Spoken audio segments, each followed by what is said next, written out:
Hey guys, it's Minecraft here today, and today we're going to be taking a look at this thing. Now, this thing is just a quick video I wanted to make, and this is how to make sort of bow modifiers in Minecraft. Now, these are completely vanilla. This is just Minecraft commands, and this is for it doesn't work in Pocket Edition. I don't think it would, or Xbox. It might, but I'm not sure. I haven't tested it out there. I know that this does work on Java 1.14.4. So I made 3 of them. The TNT bow, the explosive bow, right? But then there's also the lightning bow and ender bow. So if I have a bow here, right? And I turn this one on. This is the TNT bow. If I then shoot an arrow, nothing happens, right? Like, there's nothing that happens. It's just a normal bow. So if I just go up and kill all these arrows off by typing quick commands, I can grab TNT instead. And now the bow's been modified, and it'll explode. And so I can shoot that some more times, right? And there's an explosion. It's actually 2, right? Bam. Is that right? Maybe again. Alright. So then there's also 2 others. The lightning bow. So let's turn that on. I'm just gonna use that. And then there's just gonna be a large lightning strike. And there's a lightning strike where the bow hits, right? It doesn't work if it's an entity. Right? This will only work in single player.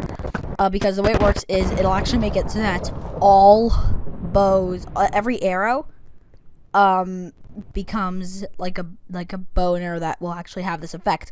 You can mitigate this by changing everything that's arrow to spectral arrow, because they have an entirely different, they're entirely different entity.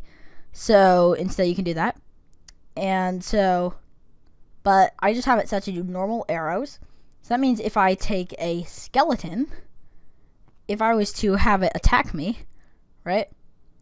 If I go into survival mode and it tries to shoot me, you'll see that, yes, it will strike with lightning.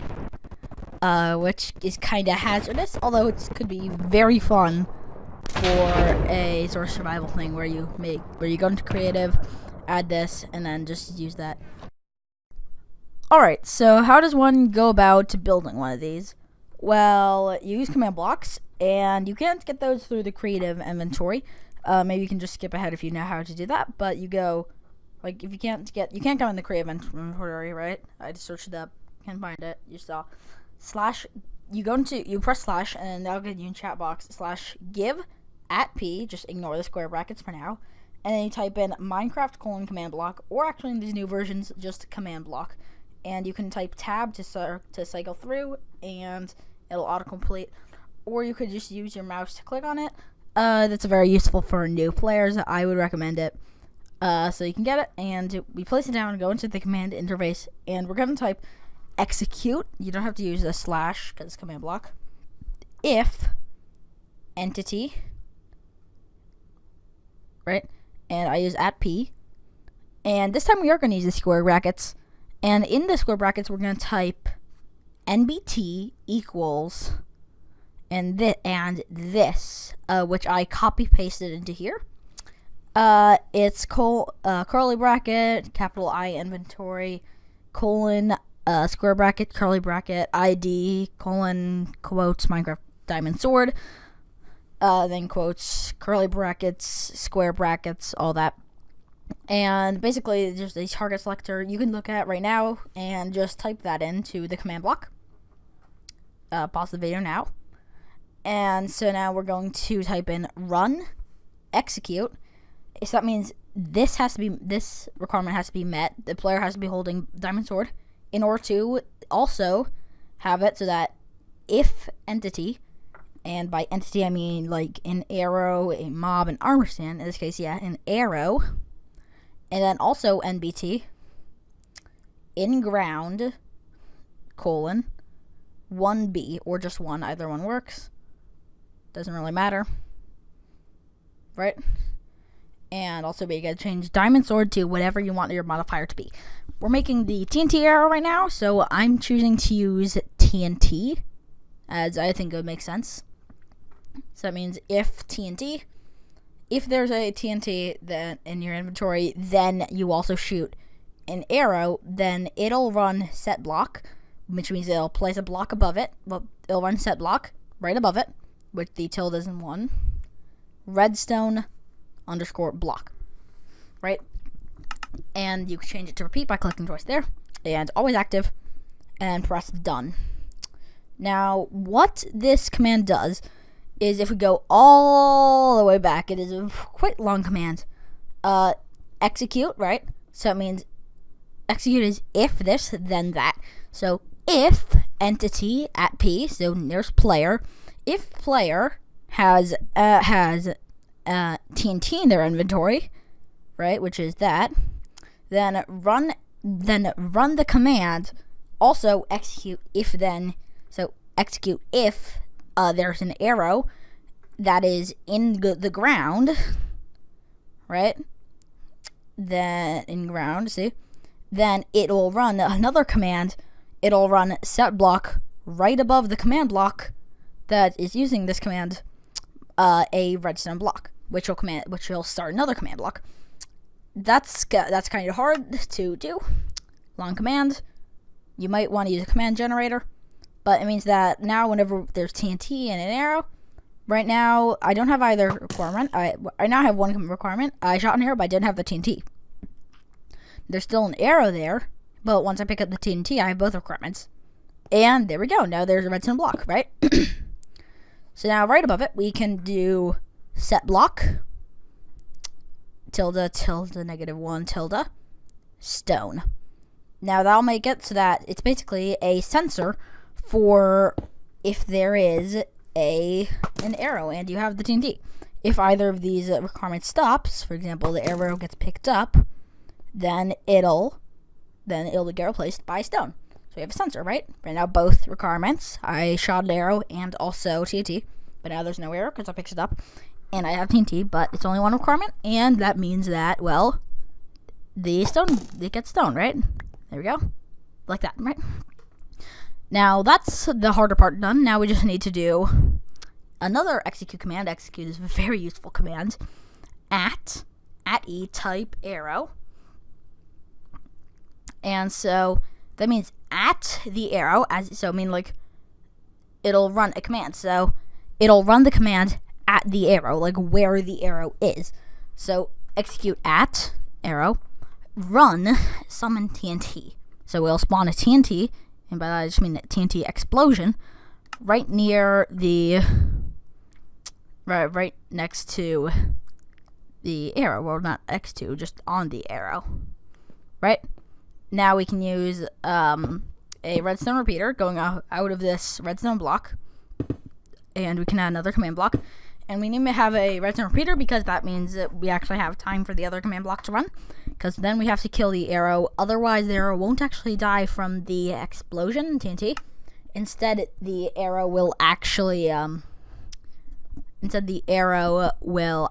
just keep going, falling down, and bore a tunnel all the way down to bedrock. I learned that the hard way. It's annoying, right? So now we can try to use this, right? Just double checking. I have the bow and the TNT. Shoot. And there's the explosion. That's the TNT bow right there. Alright, so let's get working on the lightning bow. This is actually very similar.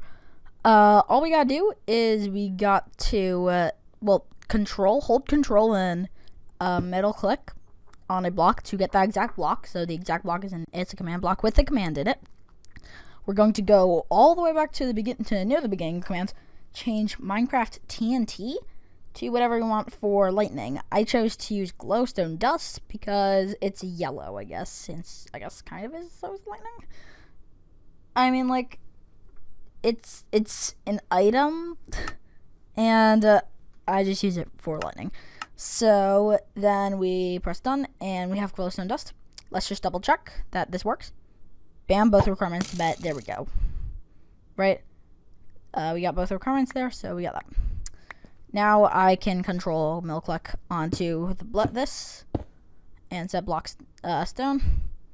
Now it's a thing that sort of just tests for whether or not we have that, right? Whether we have both requirements, but arrow shot and also glowstone dust in our inventory.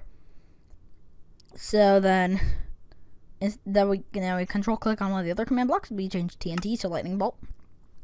And so the thing is, now we do of course need the part where it does arrow, because right now the arrow's still out there. I'm gonna go pick it up, and yeah, that happens there because it is of course summoning TNT onto the arrow, which is less than ideal, right? So now instead we're going to put that, and we can just have the exact same command as earlier: kill at E type arrow, right? Easy. There we go. And that'll be the lightning bow. Alright, so now we just build the same sort of detector contraption as we did before, except with ender eye, right? And now we go TP at E, except this time we're going to TP at P at E, except it actually can't be at E at P. It's got to be at E for all entities, except type Minecraft player to at E, and it has to be an arrow. We go to the arrow, we teleport to the arrow, right? NBT equals, right? Actually, no, we don't need the NBT. It would be so that there's only arrows in the ground, but we don't really need that. It only activates once there's an arrow in the ground. We do have to do limit though, only up to one arrow, because otherwise you'd be teleporting to multiple arrows potentially, and that's not good, right? So that's that command. And you actually don't need the thing that kills the arrow there, because you'll just pick it up once you get there. And that's pretty simple, so that's pretty much. So anyways, thanks for watching, and yeah, SEL Minecraft out. Bye.